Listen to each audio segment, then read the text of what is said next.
سڵاو پای تەختی ئاشتی و ڕازاوە هێشتا دۆسیەکەی خزمەت نەکراوە. بۆمان کردوون بە پای تەختی ئاشتی.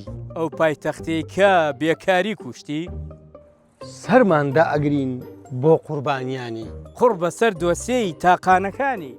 دۆسیەمان بردە ئاست هێرۆشیما. ئاخر بە قسە نەک سەر و سیما.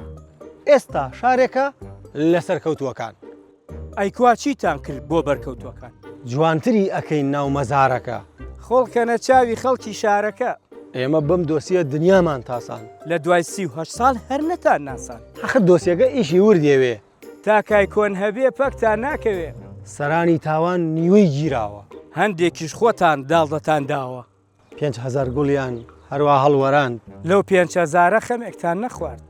خزمەتی ئەکەین ئیتر بە پێی کات. خۆی تاوانەکە لە تووپەتتان کات.